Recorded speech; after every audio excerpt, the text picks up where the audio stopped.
ఓం శాంతి. బాబా ఈరోజు మురళిలో విదేహిగా ఉన్నటువంటి తండ్రిని మీరు జ్ఞాపకం చేయడంలో కొంచెం శ్రమ చేయవలసి వస్తుంది అన్నారు. ఎందుకంటే గుప్తంగా ఉన్నటువంటి తండ్రిని జ్ఞాపకం చేయడానికి పిల్లలు కూడా గుప్తమైనటువంటి శ్రమ చేయాలి.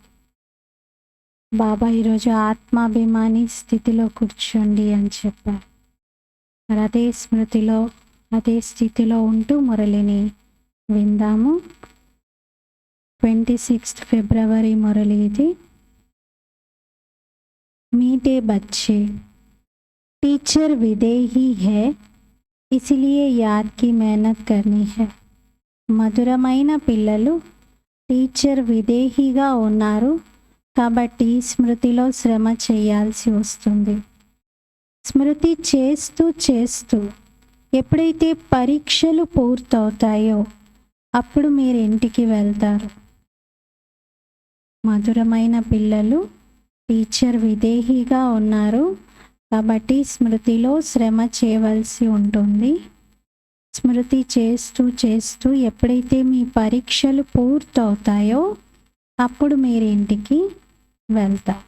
పరంధామం ఇంటికి వెళ్ళాలి అంటే పావనంగా పరిపూర్ణంగా అయ్యే వెళ్ళాలి.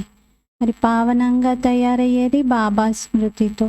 కాబట్టి ఏదేమైనా సరే బాబాని జ్ఞాపకం చేయాలి. ప్రశ్న, बच्चों को याद में रहने की मेहनत करनी है, किसी धोखे में कभी भी नहीं आना है.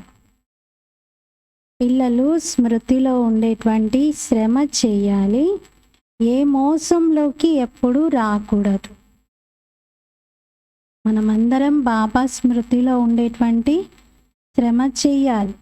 మరి ఏ మోసంలోకి రాకూడదు? మోసపోవద్దు కదా. బాబా జవాబు చెప్పారు, ఆత్మ కా సాక్షాత్కార్ హువా జిల్మిల్ దేఖి ఇసే కోయి ఫాయిదా నహీ. నాకు ఆత్మ సాక్షాత్కారం అయింది, నేనేదో మెరుపు చూశాను, నాకేదో లైట్ కనబడింది, ఇటువంటి వాటితో లాభం లేదు. ऐसे नहीं कि साक्षात्कार से या बाबा की दृष्टि पड़ने से कोई पाप कट जाएंगे. అలాగని సాక్షాత్కారం జరగడంతో లేదా బాబా యొక్క దృష్టి పడటంతో పాపాలేమీ కట్ అవ్వవు, లేక ముక్తి ఏమీ లభించదు. యా తో ఔర్ హీ ధోకే మే రహ జాయేంగే. ఇలా అయితే ఇంకా ఎక్కువ మోసంలోనే ఉండిపోతాం. యాద్ కి మెహనత్ కరో, స్మృతిలో శ్రమ చెయ్యండి. మెహనత్ సే హీ కర్మాతీత అవస్థ హోగి. మీరు శ్రమ చేసినప్పుడే కర్మాతీత స్థితి ఏర్పడుతుంది. ऐसे नहीं बाबा दृष्टि देंगे तो तुम पावन बन जाएंगे, मेहनत करनी है. అలాగని బాబా దృష్టినిస్తే నేను చాలా పావనమైపోతాను, బాబా మీరు దృష్టినివ్వండి చాలు అని అంటారా? అలా కాదు, మీరు బాబా స్మృతిలో ఉండేటువంటి శ్రమ చెయ్యాలి. అంతే తప్ప బాబానే తన వైపు నుండి దృష్టిని ఇచ్చేసి మనల్ని పావనం చేసేయడం, మన వైపు నుండి ఏం పురుషార్థమే లేకపోవడం అలా ఉండదు. డ్రామా నియమం పెట్టింది, భగవంతుడు ఎప్పుడైనా ఇలా చేస్తాడని ఏమో. తన పిల్లల మీద ప్రేమతోటి ఒక సెకండ్ దృష్టి ఇస్తే మనం పావనం అయిపోతాం నిజంగానే. కానీ డ్రామా నియమం ఏం పెట్టింది? ఎవరు చేస్తే వారే పొందుతారు. ఇప్పుడు మనం భగవంతుడు చేస్తే భగవంతుడే పొందుతాడు మరి నియమం ప్రకారం. అందుకని బాబా ఏం చేస్తారు? మన చేత చేయిస్తారు, మనం చెయ్యాలి అని ఎంకరేజ్ చేస్తారు, మన చేత పురుషార్థం చేయిస్తారు. నేను పక్కన ఉంటాను చేయండి. ఇప్పుడు మీ పిల్లల వైపు నుండి మీరు వెళ్ళి పరీక్ష రాసి వస్తారా? మీకైతే అన్నీ వచ్చు అనుకుందాం, మీరు చాలా తెలివైన వాళ్ళు, కానీ మీరు ఏం చేస్తారు? మీ పిల్లల చేత చదివిస్తారు. మీ పిల్లలే చదువుకోవాలి, ఎందుకంటే మీ పిల్లలు పరీక్ష రాస్తే వాళ్ళు పాస్ అవుతారు, మీరు రాస్తే వాళ్ళు పాస్ అవ్వరు. అలాగే బాబా కూడా మన చేత పురుషార్థము చేయిస్తారు. అంతే తప్ప అలా బాబా దృష్టి ఇచ్చారు, నేను పావనం అయిపోయాను, ఇంకా నాకు సాక్షాత్కారం జరిగింది, నేను ఆత్మను చూశాను, అలా కాదు. ఓం శాంతి. ఆత్మిక తండ్రి స్వయంగా ఆత్మిక పిల్లలకు అర్థం చేయిస్తున్నారు, చదివిస్తున్నారు, యోగం నేర్పిస్తున్నారు. యోగం ఏమీ గొప్ప విషయం కాదు. ఎలాగైతే పిల్లలు చదువుకుంటారో అలాగే ఇక్కడ టీచర్ యోగం నేర్పిస్తున్నారు. మరి టీచర్ చదివిస్తూ ఉన్నప్పుడు పిల్లలకు ధ్యాసలో ఎవరుంటారు? టీచరే ఉంటారు. టీచర్ చదివిస్తున్నారు. టీచర్ ఎందుకు చదివిస్తారు? తన సమానంగా తయారు చేయడానికి. లక్ష్యం, ఉద్దేశం అయితే ఉంది. టీచర్ ఇన్ఫ్యాక్ట్ చెప్పాలి అంటే తనకన్నా ఉన్నతంగా తయారు చేస్తారు పిల్లల్ని. బాబా కూడా అందుకే అంటారు, నేనైతే విశ్వాధిపతిగా అవ్వను, మిమ్మల్ని నేను తయారు చేస్తాను అని అనుకుంటారు. టీచర్ ద్వారా చదువుకోవడంతో నాకు ఫలానా దర్జా లభిస్తుంది అని. అక్కడ టీచర్ అయితే చెప్పాల్సిన అవసరం ఉండదు. నాతో యోగం జోడించండి, పిల్లలు నన్ను జ్ఞాపకం చేయండి అని చెప్పే అవసరం ఉండదు. ఆటోమేటికల్గా టీచర్ చదివిస్తూ ఉన్నప్పుడు పిల్లలందరూ టీచర్ వైపే చూస్తూ టీచర్ చెప్తున్నారు, ఈ టీచర్ నాకు చదివిస్తున్నారు అనుకుంటూనే వింటారు. ఇక్కడ మాత్రం బాబా గుప్తంగా ఉన్నారు. అందుకే బాబా అంటారు, పిల్లలు మీరు నాతో బుద్ధిని జోడించండి. ఆటోమేటికల్గా చదివించే వారితో యోగం ఉంటుంది. మరి రోజంతా అయితే చదువుకోరు కదా. ఈ జన్మాంతరాల కోసం ఇదే చదువు. ఇప్పుడే చదువుకుంటున్నా. మీకు ఇక్కడ చదువు బాగా చదువుకోవడంతో ప్రాక్టీస్ అయిపోతుంది. ఇంకా ప్రతి జన్మలో ఈ చదువు అవసరం లేదు. ఇక్కడైతే మీది కొత్త ప్రాక్టీస్ ఉంది అంటున్నా. లౌకిక చదువులు జన్మకి చదువుకుంటారు, ప్రతి జన్మలో చదువుకుంటారు. ఒక జన్మలో దిద్దరు, అన్ని జన్మల్లో నేర్చుకున్నారు. మీరు వేరు భాషలు నేర్చుకున్నారు. ఇక్కడ మాత్రం ఆత్మ ఈ ఒక్క జన్మంలోనే, మొత్తం కల్పం కోసం ఈ ఒక్క జన్మలోనే చదువుకుంటుంది. ఇక్కడెవరు దేహదారి టీచర్స్ లేరు. శివబాబా విదేహీ టీచర్. వారే ప్రతి 5000 సంవత్సరాల తర్వాత మీకు లభిస్తారు. బాబా స్వయంగా చెప్తున్నారు, నేను దేహదారి టీచర్ని కాను. అందుకే మీ స్మృతి నిలవట్లేదు. దేహదారి అయితే ఎదురుగా కనబడుతుంది, వారి రూపము అన్నీ కనబడతాయి కాబట్టి జ్ఞాపకం చేయడం సులభం అవుతుంది. బాబా స్వయంగా చెప్తున్నారు, మీరు స్వయాన్ని ఆత్మగా భావించండి, నన్ను పరంపిత పరమాత్మ టీచర్ని జ్ఞాపకం చేయండి అని. టీచర్ని జ్ఞాపకం చేయాలి, అప్పుడే కదా పరీక్షల్లో పాస్ అయ్యేది. స్మృతి చేస్తూ ఈ పరీక్షల్లో పాస్ అవుతాం. తర్వాత మనం ఇంటికి వెళ్ళిపోతాం. పరీక్ష పూర్తవగానే డ్రామా ఫినిష్ అంటున్నారు బాబా. అంటే డ్రామా క్లోజ్, ఇంకా డ్రామా ఎండింగ్కి వచ్చేస్తుంది. అలా అని తెర పడిపోతుందా? పడదు, మళ్ళీ కంటిన్యూ అవుతుంది, సీన్ మారుతుంది అంతే. డ్రామా క్లోజ్ అంటే, డ్రామా ఫినిష్ అంటే కలియుగ డ్రామా ఫినిష్, మళ్ళీ సత్యుగ డ్రామా బిగిన్. ఎందుకంటే టిక్ ఎక్కడ ఆగదు కదా. ఈ గడియారము ఒక్క సెకండ్ కూడా ఆగదు. మరి ఎలాంటి బ్యాటరీ పెట్టారో ఏమో బాబా. మన గడియారాలు కొద్ది రోజులకే బ్యాటరీలు అయిపోతాయి, ఆగిపోతాయి. కానీ సృష్టి గడియారము ఆగనే ఆగదు. బాబా అందుకే అంటున్నారు, పిల్లలు మీరైతే 84 జన్మల పాత్ర పోషించాలి. మీరు అలా మీ పాత్రను పోషిస్తూనే ఉంటారు. ఈ జ్ఞానమంతా టీచర్ మనకి తెలియజేస్తూ ఉన్నారు. చివరి సమయంలో వచ్చినటువంటి వాళ్ళకి ఇవేమీ తెలియదు, ఈ జ్ఞానమేమీ వారికి గుర్తుండదు. మీకే ఈ జ్ఞానం అంతా లభిస్తుంది. శివబాబా టీచర్ అయి మీకు చదివిస్తూ ఉన్నారు. మరి స్మృతిలో తప్పనిసరిగా ఉండాలి. గడియ బాబా అంటారు మన్మనాభవ. మన్మనాభవ యొక్క అర్థం కూడా ఉంది కదా. పిల్లలు అనుకుంటారు నేను శివబాబాని జ్ఞాపకం చెయ్యాలి అని. మరి మన్మనాభవ అర్థము ఎంత కరెక్ట్గా అక్యురేట్గా ఉంది. మనస్సుతో ఒక్క బాబా స్మృతిలోనే ఉండాలి. బాబా స్వయంగా చెప్తున్నారు, నన్ను జ్ఞాపకం చేయండి, అప్పుడు వికర్మలు వినాశనం అవుతాయి. దీంట్లో టైం పడుతుంది. మరి సెల్ఫ్ చెకింగ్ చేసుకోవాలి. ఈ విధంగా చదువులో వేర్వేరు సబ్జెక్ట్స్ ఉంటాయి. హిస్టరీ, జాగ్రఫీ, అకౌంట్స్, సైన్స్, ఇలా ఎన్నో సబ్జెక్ట్స్ ఉంటాయి. ఇక్కడ కూడా ఉన్నాయి అంటున్నారు. స్టూడెంట్స్ అర్థం చేసుకోవచ్చు నేను ఎంతవరకు చదువుకుంటున్నాను అని. పిల్లల బుద్ధిలో ఉంది ఇన్ని మార్కులతో నేను ఇప్పుడు పాస్ అవుతాను అని. మరి స్వయాన్ని చూసుకోవాలి. ఎందుకంటే నేను బాబాని మర్చిపోతే నా జన్మ జన్మల భాగ్యం నిద్రపోతుంది అని మనం నిరంతరం బాబాని జ్ఞాపకం చేస్తూ తక్కువ సమయంలో ఎక్కువ జన్మల భాగ్యాన్ని తయారు చేసుకోవడానికి అలర్ట్గా ఉండాలి. బాబాని అసలు మర్చిపోకూడదు. లేకపోతే మాయ ఇంకా తప్పులు చేయిస్తుంది, ఖాతా పెరిగిపోతూ ఉంటుంది బాబాని మర్చిపోతే. చాలామంది పిల్లలు రాస్తారు, బాబా గడియ గడియ మాయ మరిపింపజేస్తుంది అని. బాబా మాయా తుఫాన్లు ఎన్నో వస్తున్నాయి, వికల్పాలు వస్తున్నాయి అంటారు. అర్థం చేసుకొని కారణంగానే ఇలా అంటూ ఉంటారు.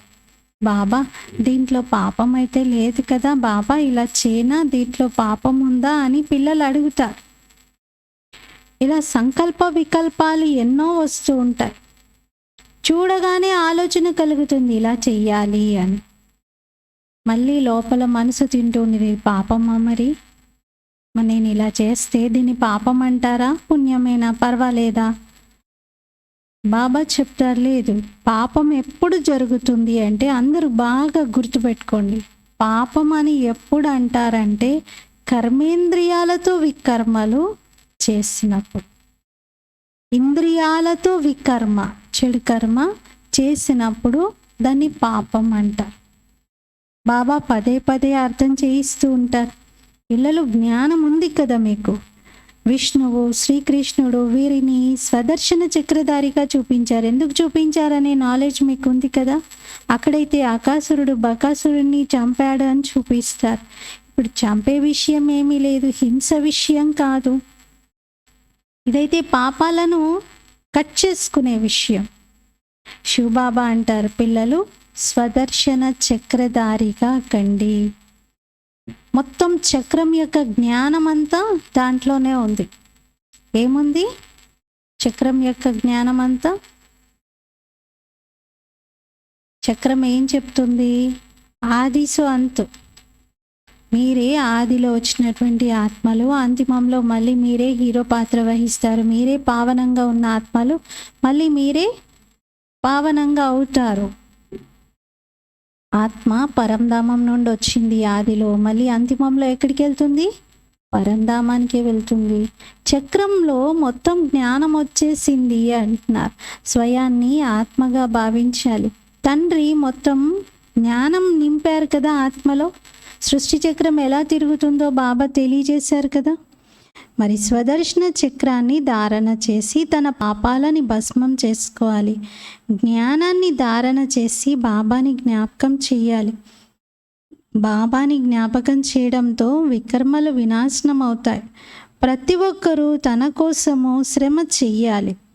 బాబా దృష్టిని ఇస్తే సరిపోతుంది, పాపాలు కట్ అయిపోతాయి, అలా కాదు. బాబా ఇలాంటి వ్యాపారం చేస్తారా ఏంటి? ఇంక అందరికీ రండి, దృష్టి తీసుకోండి, వెళ్ళిపోండి, నెక్స్ట్ ఇలా అంటారా? అలా ఉండదు. అలా లైన్ కట్టి అందరూ దృష్టిలు తీసుకొని వెళ్ళిపోవడం, పాపాలు చేయడం, మళ్ళీ వచ్చి దృష్టి తీసుకోవడం, ఇంకింతేనా? లేదు, బాబా అయితే అలా చెయ్యరు. బాబా మార్గం చూపిస్తారు. పిల్లలు ఇలా ఇలా చేస్తే వికర్మల వినాశనం అవుతాయి అని బాబా శ్రీమతాన్ని ఇస్తారు. మంచిది, బాబా మంచిగా అర్థం చేయిస్తారు. ఆత్మగా భావించండి, దేహం అనుకోకండి. దేహం అనుకుంటే మీరు చాలా తప్పులు చేసేస్తారు. దేహ అభిమానంలో ఎన్నో చేసేస్తారు, తెలీదు. అలా పాపాలు ఊరికే కట్టవవు అంటున్నారు. చూడగానే దృష్టి పడగానే పాపాలేమీ కట్టవవు. మనం మన వైపు నుండి కనెక్షన్ జోడించాలి.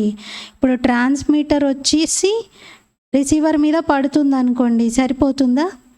రిసీవర్ కూడా రిసీవ్ చేసుకునేంత స్ట్రెంగ్త్లో ఉండాలి. ఊరికే ట్రాన్స్మిటర్ వచ్చి రిసీవర్ మీద అలా పడడంతో కాదు. ట్రాన్స్మిటర్ యొక్క వైబ్రేషన్స్ పడడమే సరిపోదు, రిసీవర్ రిసీవ్ కూడా చేసుకోగలగాలి. మరి మనం కూడా ఆ స్థితిలో ఉండాలి కదా. బాబా దృష్టిని ఇవ్వగానే బాబా దృష్టితో మన దృష్టిని కూడా కలపాలి. బాబా నుండి శక్తిని తీసుకుంటూ వికర్మలను వినాశనం చేసుకోవాలి. బాబా ఉన్నది శ్రీమతం నిచ్చేందుకు. మరి బాబా శ్రీమతం ఇస్తే మనం దాన్ని పాటించాలి, శ్రమ అయితే చెయ్యాలి. కొందరు అనుకుంటారు ఫలానా సాధు సన్యాసి యొక్క దృష్టి పడగానే చాలు, ఇంకా మొత్తం అంతా ధన్యమైపోతాం, వారి కృప ఆశీర్వాదం ఉంటే చాలు అనుకుంటారు. ఇక కృప ఆశీర్వాదం తీసుకున్న తర్వాత ఏ పాపాలైనా చేయొచ్చా? మరి ఇంకా ఇంకా పడిపోతూ ఉంటారు. బాబా అన్నారు ఎవరేమీ కృప చూపించలేరు. వాళ్ళైతే బ్రహ్మ మహతత్వాన్ని జ్ఞాపకం చేస్తూ ఉన్నారు, సాధువులు సన్యాసులు. బాబా అయితే క్లియర్గా చెప్పేస్తారు, పిల్లలు ఇది మార్గం, ఇలా ఇలా చేయండి అంటారు. గాయనం ఉంది కదా, మనము ఒంటరిగా వచ్చాము, ఒంటరిగానే వెళ్తాము అంటే శరీరం కూడా లేదు మన జతలో, మనం కేవలం ఆత్మగా వచ్చాం. బాబా అయితే వర్డ్ ఎలాంటిది యూజ్ చేస్తారు? నగ్నంగా వచ్చారు, డ్రెస్ లేకుండా వచ్చారు. ఏం డ్రెస్? శరీరం అనే డ్రెస్ లేకుండా ఆత్మలా వచ్చేసింది, వచ్చేసి ఇక్కడే శరీరం అనే డ్రెస్ వేసుకుంది. మళ్ళీ వెళ్ళిపోయేటప్పుడు ఆత్మ ఈ శరీరం అనే డ్రెస్ వదిలేసి మళ్ళీ ఒంటరిగా వెళ్ళిపోతుంది. ఈ గాయనం ఈ సమయానిదే, అది ప్రతిసారి శరీరం విడిచిపెట్టినప్పుడు వర్తించదు.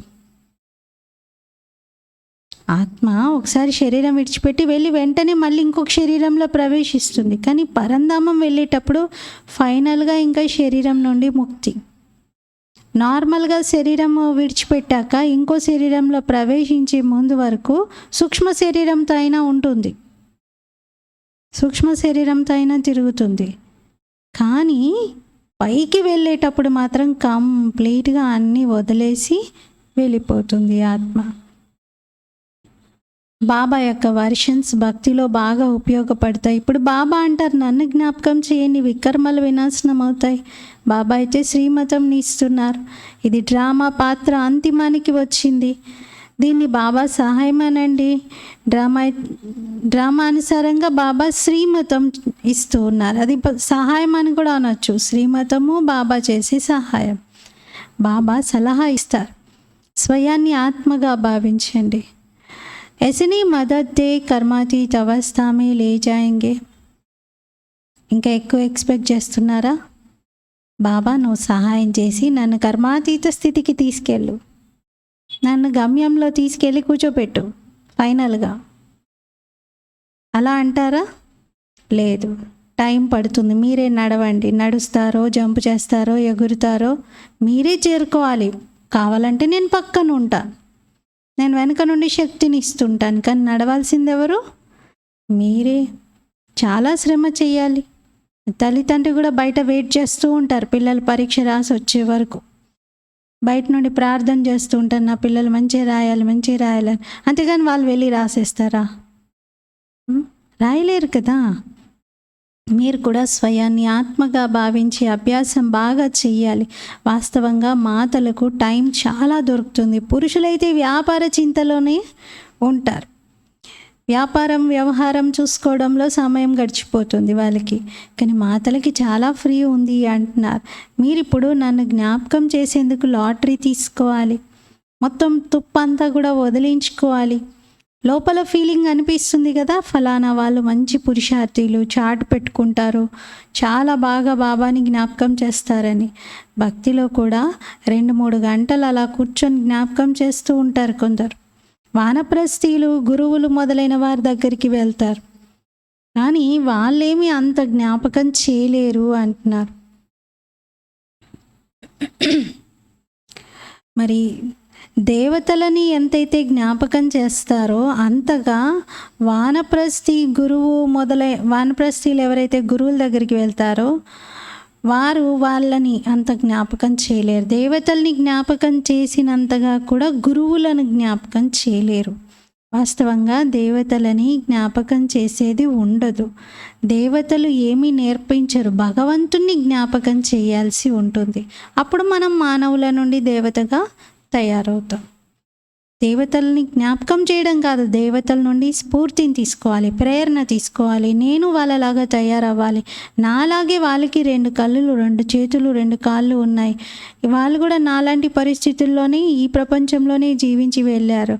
మరి నేను వాళ్ళలాగా తయారు కావాలని ఇలా ప్రేరణ తీసుకోవాలి. జ్ఞాపకం ఎవరిని చేయాలి? భగవంతుణ్ణి. వారిని జ్ఞాపకం చేస్తూ ఆ విధంగా మనం తయారవ్వాలి. పిల్లలు, మీకోసం కొత్త విషయాలు ఏమీ లేవు, లక్షల సంవత్సరాల విషయాలు కావివి. బాబా వచ్చేదే స్థాపన వినాశనం యొక్క కార్యము సంపన్నం చేయడానికి. అంటే 2 చేస్తారు బాబా. రెండిటి కార్యంలో బాబా యొక్క హస్తం ఉంది. పిల్లలు, మీకు తెలుసు, వినాశనం అయితే కల్పకల్పం జరుగుతుంది, కల్పకృతం కూడా జరిగింది. మీరు రాస్తూ ఉంటారు 5000 సంవత్సరాల పూర్వం కూడా ఇలా జరిగింది అని. బాబాని కలుసుకునేందుకు బాబా మార్గాన్ని తెలియజేస్తున్నారు. ఇదేమి కొత్త విషయం కాదు అంటున్నారు. మీరిప్పుడు తెలుసుకున్నారు, మా రాజ్య స్థాపన ఇప్పుడు జరుగుతుంది. దేవతల పూజలు ఎవరైతే చేస్తూ వచ్చారో వారి రాజ్యము ఇప్పుడు స్థాపించబడుతుంది. ఇప్పుడు రామునికి చిన్న మందిరం కట్టేసి ఒక చోట పూజిస్తున్నాం. రేపు మొత్తం ప్రపంచమే రామ రాజ్యం అవుతుంది. ఇప్పుడు ఒక మందిరం కట్టే మనం ఇంత సంతోషపడుతున్నాం, మరి మొత్తం ప్రపంచమే రామరాజ్యంగా మారుతుంది. అలాంటి రాజ్యం యొక్క స్థాపనకు మనం నిమిత్తమయ్యాం. చూడండి, రాముని విగ్రహాన్ని చెక్కిన వ్యక్తి ఎంత నషాగా చెప్పుకుంటున్నాడు అందరికీ, ఆ విగ్రహం నేను చెక్కాను. మరి రేపు మనం ఆ రాజ్యం మొత్తాన్ని మనం స్థాపించబోతున్నాం. మనకెంత నష ఉండాలి? ఇంకా ఎక్కువ ఉండాలి. 5000 సంవత్సరాల చక్రం ఇది తిరుగుతూనే ఉంటుంది. మనుషులు ఆశ్చర్యపోతారు. మాయా మతం పైన ఇప్పటి వరకు నడుస్తూ వచ్చారు. రావణుణ్ణి కాలుస్తున్నారు, కానీ ఎందుకు తగలబెడుతున్నాం అర్థం కావట్లేదు. మీ పేరే స్వదర్శన్ చక్రధారి. మీ లక్ష్యం, ఉద్దేశం ఎంత క్లియర్గా ఇక్కడ నిలబడి ఉన్నాయి. లక్ష్మీనారాయణలుగా అవ్వడం, ఇదే మన లక్ష్యం. అందుకే మన దగ్గర మన లక్ష్యాన్ని మనం చూపించాం.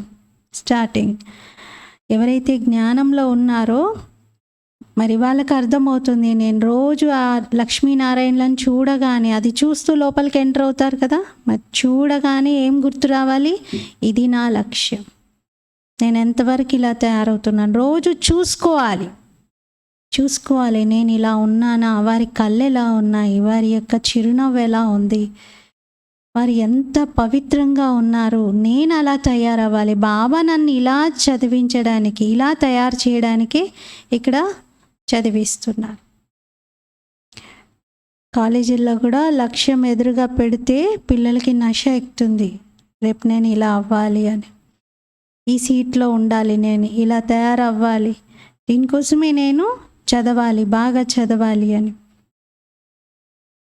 డ్రామా చక్రం ఇప్పుడు పూర్తవుతుంది. బాబా మనకి మంచి కర్మలు నేర్పిస్తున్నారు. వామ మార్గంలోకి వెళ్ళడంతో రాత్రి మొదలవుతుంది. మనం ఇంకా క్రిందకు దిగుతూనే వచ్చాం. సుఖం తగ్గిపోతూ వచ్చింది. మీ బుద్ధిలో మొత్తం చక్రం నాలెడ్జ్ ఉన్నట్లుగా చాలా స్పష్టంగా ఉంది. బాబా బుద్ధిలో ఎలా ఉందో మీ బుద్ధిలో కూడా అలా బాబా క్లియర్గా నింపారు. బాబా మనల్ని పావనంగా తయారు చేస్తున్నారు. మరి పావనంగా అవ్వడానికి కొంచెం శ్రమ చేయాలి. పిలుస్తూ వచ్చారు కదా, పతితులను పావనంగా చేయడానికి రండి అని. మరి దానికి సంబంధించిన జ్ఞానం కూడా కావాలి. మనుషులను దేవతలుగా తయారు చేయాలి. బాబా వచ్చేదే పిల్లలకి రాజయోగం నేర్పించడానికి. ఇతరులెవరికి నేర్పించటం రాదు. పతిత పావనాన్ని పిలుస్తున్నారు. బాబా వచ్చి పావనంగా చెయ్యండి అంటున్నారు. మీరిప్పుడు పుణ్యాత్మగా అవుతున్నారు. వరల్డ్ యొక్క హిస్టరీ, జాగ్రఫీ మొత్తం రిపీట్ అవుతుంది. ఎంత గుహ్యమైన విషయాలు ఇవి. మనుషులకు ఆత్మ గురించి కానీ పరమాత్మ గురించి కానీ తెలియదు. ఆత్మ ఎటువంటిదో, దాని పాత్ర ఏమిటో కూడా తెలియదు. బాబాయే తెలియజేస్తున్నారు. వండర్ ఉంది కదా, ఇంత చిన్న ఆత్మలో ఎంతెంత పాత్ర నిండి ఉంది, ఎంత హెవీగా నిండి ఉంది. 84 జన్మలది. ఒక్క జన్మ పాత్రనే చాలా గొప్ప. అలాంటిది 84 జన్మల పాత్ర ఉంది. ఇవన్నీ బాబా అర్థం చేయిస్తున్నారు. వండర్ ఏంటి అంటే చిన్న ఆత్మలో చాలా అధికంగా పాత్ర ఇమిడి ఉండడం, చాలా ఓవర్ కెపాసిటీ నిండి ఉంది ఆత్మలో. వింటేనే రోమాలన్నీ పులకరించిపోతాయి. కంటికి కనబడనటువంటి అంత సూక్ష్మంగా ఉన్న ఆత్మలో ఇంత ఇన్ఫర్మేషనా? చిన్న చిప్లో ఇన్ని పేజీలు ఇన్ఫర్మేషన్ అని అంటారు కదా, అదేమీ లేదు. అది ఆత్మ ముందు పోలిస్తే అసలు ఒట్టిదే. కానీ ఆత్మ అయితే సూక్ష్మం, కళ్ళకు కూడా కనిపించదు, కానీ దాని లోపల ఎన్ని జన్మల రికార్డ్ చూడండి. ఒక్క రోజు రికార్డ్ ఎంత ఉంటుంది? ఈరోజు 24 గంటల్లో మనం నిద్రలో ఏం ఆలోచించాము, ఎలా పడుకున్నాము అవన్నీ రికార్డ్ అయి ఉండాలి. మనం ఏమేం మాట్లాడతాము అవన్నీ రికార్డ్, ఏమేమి ఆలోచిస్తాము అవన్నీ రికార్డ్. ఒక్క రోజులోనే 24 గంటల వ్యవధిదే ఎంత ఉంటుంది రికార్డ్. మనం రికార్డ్ చేసుకుంటే ఎంత అవుతుంది? మనం ఏదైనా క్యాసెట్లు స్టోర్ చేసుకోవడానికి బాగా ఎక్కువైపోయినాయి అని అనుకుంటాం. మరి ఇన్ని జన్మల, ఒక జన్మకి ఎన్ని రోజులు, ఒక జన్మకి ఎన్ని సంవత్సరాలు, మరి ఇంత రికార్డ్ ఆత్మలో ఉండాలి. అలాంటివి అన్ని జన్మలవి వేరు రికార్డ్స్. అది చూడండి ఎంత బ్యూటీ ఆత్మది. ఏ జన్మ రికార్డ్ ఆ జన్మలోనే ప్లే అవుతుంది, ఏమి తారుమారవ్వదు. ఒక జన్మలోని రికార్డులో ఇంకో జన్మ యాక్షన్ రాదు, ఇంకో జన్మలోని మాటలు మిక్స్ అవ్వవు. ఎంత క్లారిటీతో, ఎంత క్లియర్గా ఆత్మలో స్టెప్ బై స్టెప్గా రికార్డ్ ప్లే అవుతూ ఉంటుంది. ఇదే చాలా వండర్. ఇంతకు మించిన వండర్ ఏమీ లేదు ప్రపంచంలో. వండర్ ఏమైనా ఉందా అంటే అది నేనే అనుకోవాలి. నేనే ఆత్మను. ఆత్మలో ఉన్నంత అద్భుతం ఇంకెక్కడా లేదు ప్రపంచంలో. మరి ఇవన్నీ చాలా డెప్త్లో బాబా చెప్తున్నారు పిల్లలకి. ఆత్మలన్నీ కలిసి ప్రకాశమయంగా కనిపిస్తాయి పరంధామంలో. అయితే ఇక్కడ ఎవరికైనా అలాంటి లైట్ కనబడితే, నాకు లైట్ కనబడింది, సాక్షాత్కారం అయింది అనుకుంటారు. ఏమి లాభం లేదంటున్నారు బాబా. వాటితో యోగం జోడించాలి. అలా లైట్లు చూశాను, వెలుగు కనిపించింది, నాకు ఇలా అనిపించింది, అలా అనిపించింది, అవన్నీ ఓకే, అనిపిస్తే మంచిదే. కానీ దానితో పాటుగా పురుషార్థం, ప్రయత్నం కూడా చేయాల్సిందే. మనుషులు అనుకుంటారు సాక్షాత్కారం జరిగిందంటే ఇంకేం చేయక్కర్లేదు, నాకు సాక్షాత్కారం అయిపోయింది కాబట్టి ఇంకా నేను ముక్తి పొందాను అనుకుంటారు. పాపాలేమీ భస్మం అవ్వవు అంటున్నారు. అది మోసపోవడమే అలా భావించడం. బాబా అయితే ప్రతి విషయం అర్థం చేయిస్తూ ఉంటారు. గుహ్యమైన విషయాలను మీకు చెప్తున్నాను అంటారు బాబా. మీ బుద్ధిలో మొత్తం చక్రం యొక్క జ్ఞానం ఉంది. బస్ ఇంకా బాబాను చక్రాన్ని జ్ఞాపకం చేస్తూ ఉండాలి. టీచర్ని జ్ఞాపకం చేయాలి కదా, నాలెడ్జ్ని కూడా జ్ఞాపకం చేయాలి.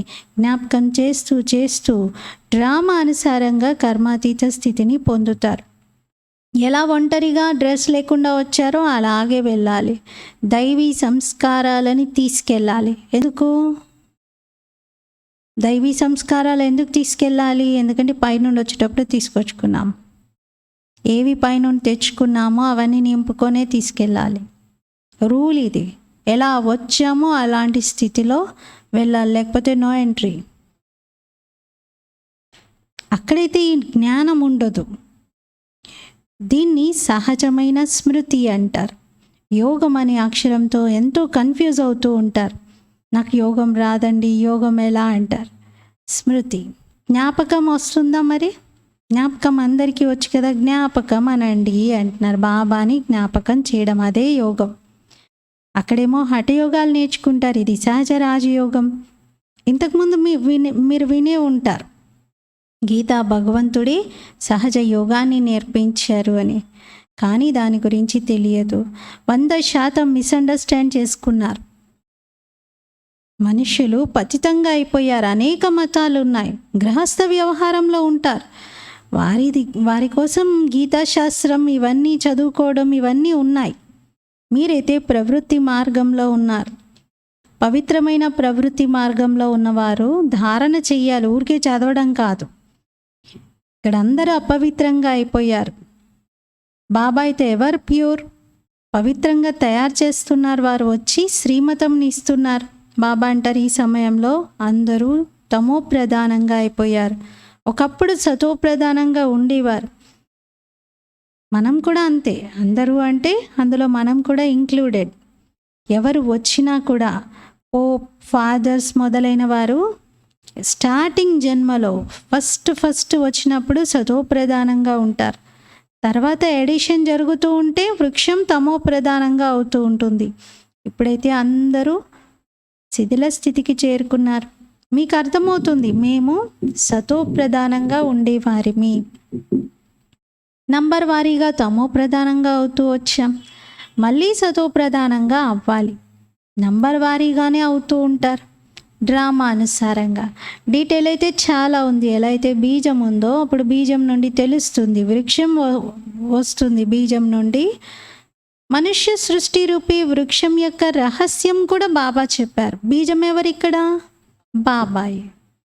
తోట యజమాని కూడా వారే. మీకు తెలుసు కదా, బాబా తోటమాలి అంటారు, నేను మళ్ళీ తోట యజమాని అంటారు. మరి ఈ తోటని ఎంత సుందరంగా తయారు చేస్తున్నారు. బాబాకైతే నాలెడ్జ్ ఉంది మొక్కలు పెంచడం. ఏ మొక్క? మానవ మొక్క. మన ఆత్మ బీజాలను ఎలా ఎదిగేలాగా చెయ్యాలి, ఎలా పుష్పంలాగా మార్చాలి, ఎలా కలుపు తీసేయాలి, వీరిలో ఏ మెరుగు వెయ్యాలి, ఎలాంటి నీడనివ్వాలి, ఇవన్నీ బాబాకు నాలెడ్జ్ ఉంది. బాబా ఫార్మింగ్ తెలుసు. బాబాకు మొత్తము వ్యవసాయము, ఆత్మల వ్యవసాయం తెలుసు. దానికి సంబంధించిన టూల్స్ అన్నీ బాబా దగ్గరే ఉన్నాయి. ఎంత ఫస్ట్ క్లాస్ ఈశ్వరీయ పూల తోటను తయారు చేస్తున్నారు. ఇప్పుడైతే రాక్షస అడవి తయారైపోయింది. శైతానీ బగీచా అంటున్నారు. ఇక్కడ ఏవైనా తోటలు ఉన్నా అవన్నీ శైతానీనే. వైబ్రేషన్స్ ఏవి పవిత్రంగా లేవు. శైతాన్ అని ఎవరిని అంటారు? రావణ రాజ్యాన్ని, రావణుణ్ణి అంటారు. ఇక్కడంతా కూడా గొడవలే, హత్యలే, పోట్లాటలే. ఏవైతే అటమిక్ బాంబ్స్ ఉన్నాయో సిద్ధం చేసి పెట్టారో వాటితో వినాశనమే జరుగుతుంది. అనుకుంటారు ఇవి పెట్టుకుంటాము అని, కానీ ఎన్ని దాచిపెట్టుకుంటారు? అవి ఏమైనా దాచిపెట్టుకునే వస్తువులా? క్రాకర్స్ తెచ్చి ఇంట్లో దాచిపెట్టుకుంటారా? చాలా కాస్ట్లీ క్రాకర్స్ అని ఇంట్లో దాచుకుంటారా? దాచుకోరు. డేంజర్ అది. పెట్టుకోరు కదా. వీలైనంత తొందరగా వాటిని క్రాక్ చేసి బయటపడేస్తారు. వినాశనం జరిగేదే ఉంది. మరి వినాశనం జరగకపోతే సత్యుగం ఎలా వస్తుంది? ఇది చాలా క్లియర్గా ఉన్న విషయం. చూపిస్తారు, మహాభారీ యుద్ధం జరుగుతుంది, 5 పాండవులే మిగులుతారు అని. ఆ 5 పాండవులు కూడా వెళ్ళి పర్వతాలపైన కరిగిపోయినట్లు చూపించారు. రిజల్ట్ అయితే 0, ఏమీ లేనట్టుగా ఉంది అక్కడ. కానీ బాబా క్లియర్ చేస్తారు, ఈ మహాభారీ యుద్ధం అనంతరం మళ్ళీ శ్రీకృష్ణుని జన్మ జరుగుతుంది, మళ్ళీ సత్యయుగం పునః స్థాపన అవుతుంది అని. ఇదైతే డ్రామా తయారై ఉంది. భారతదేశాన్ని అందరూ లూటీ చేసుకున్నారు. ఇప్పుడు రిటర్న్ ఇస్తున్నారు, అప్పు రూపంలో ఇస్తున్నారు. పాపం వాళ్ళకి తెలియదు ఇది అప్పు కాదు, మేమే వీళ్ళ దగ్గర నుండి తీసుకున్న దాన్ని ఇలా రిటర్న్ చేస్తున్నాము అని. ఎందుకంటే అప్పు తీర్చేంత సమయం లేదు, ధనము లేదు. దేశం అమ్మినా అప్పు తీరదంట, అంత అప్పు ఉంది. అయినా ఇస్తున్నారు. ఎందుకు ఇస్తున్నారు అంటే తీసుకెళ్ళారు ఇక్కడి నుండి. తెలుసు వాళ్ళకి, ఒకప్పుడు ఇది సుసంపన్నమైన దేశం, అందరికీ ఇచ్చే దేశమే కానీ ఇలా తీసుకునేది కాదు. మేము వీళ్ళ దగ్గర నుండి బాగా తెచ్చుకున్నామని తెలుసు కాబట్టి ఆ గ్రాటిట్యూడ్తో ఇస్తున్నారు. చివరి వరకు ఇస్తూనే ఉంటారు, అందరు సహాయం చేస్తూనే ఉంటారు. మీకు తెలుసు వినాశనంలో మొత్తం అంతా సమాప్తం అయిపోతుంది. మన రాజ్యం ఉండేది, ఇంకొక రాజ్యం ఏది అక్కడ ఉండదు. సత్యుగంలో మన రాజ్యమే ఉంటుంది. History must repeat. చరిత్ర పునరావృతం అవుతుంది.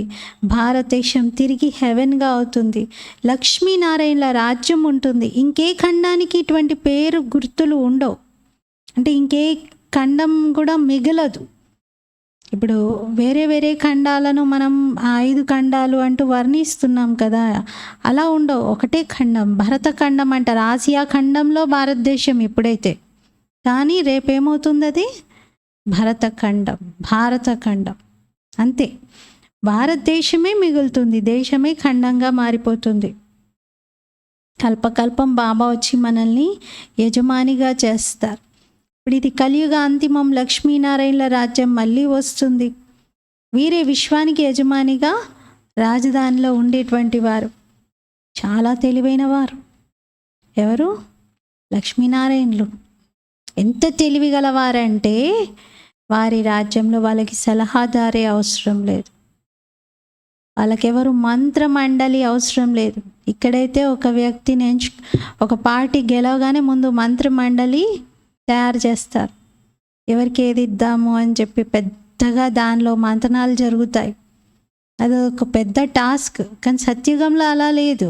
లక్ష్మీనారాయణలే పర్ఫెక్ట్. అంటే వాళ్ళే వారి రాజ్యాన్ని సమర్థంగా నడిపించగలుగుతారు. మంత్రి సలహా అవసరమే ఉండదు. డ్రామా తయారై ఉంది, ఇది మళ్ళీ రిపీట్ అవుతుంది. శ్రీకృష్ణుని మందిరాన్ని చూస్తారు కదా, మరి శ్రీకృష్ణుని మందిరాన్ని సుఖధామ్ అంటారు. శివబాబా వచ్చి సుఖధామ స్థాపన చేస్తున్నారు.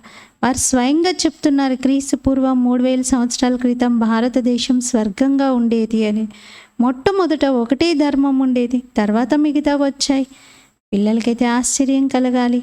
బాబా మమ్మల్ని విశ్వాధిపతిగా బాద్షాగా చేస్తున్నారు. భక్తి ఫలమును బాబా ఇప్పుడు ఇస్తున్నారు. ఎంత సహజం ఇది. కానీ అర్థమే చేసుకోరు. ఎవరైతే కల్పక్రితం అర్థం చేసుకున్నారో నంబర్ వారి పురుషార్థం అనుసారంగా వాళ్ళే ఇప్పుడు కూడా అర్థం చేసుకుంటారు.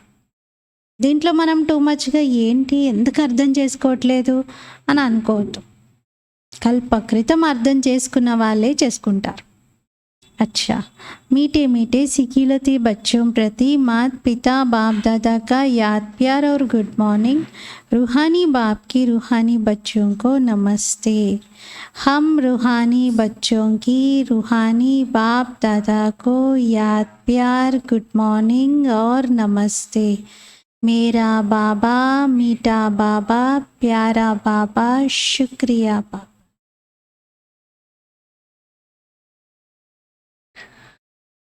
ధారణ కోసం ముఖ్య సారం. ఫస్ట్ పాయింట్, స్వదర్శన చక్రాన్ని ధారణ చేసి తన పాపాలను భస్మం చేసుకోవాలి. కర్మేంద్రియాలతో పాపకర్మలు జరగకుండా సంభాళించుకోండి. కర్మాతీతంగా అవడంలో స్వయం శ్రమ చెయ్యాలి. సెకండ్ పాయింట్, సాక్షాత్కారాల ఆశ పెట్టుకోవద్దు.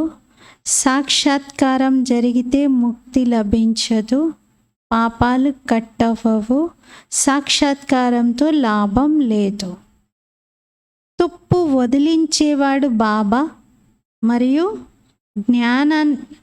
తుప్పు వదిలించేందుకు బాబాను మరియు జ్ఞానాన్ని జ్ఞాపకం చేయాలి. బాబాను మరియు జ్ఞానాన్ని జ్ఞాపకం చేస్తూ తుప్పును వదిలించుకోవాలి.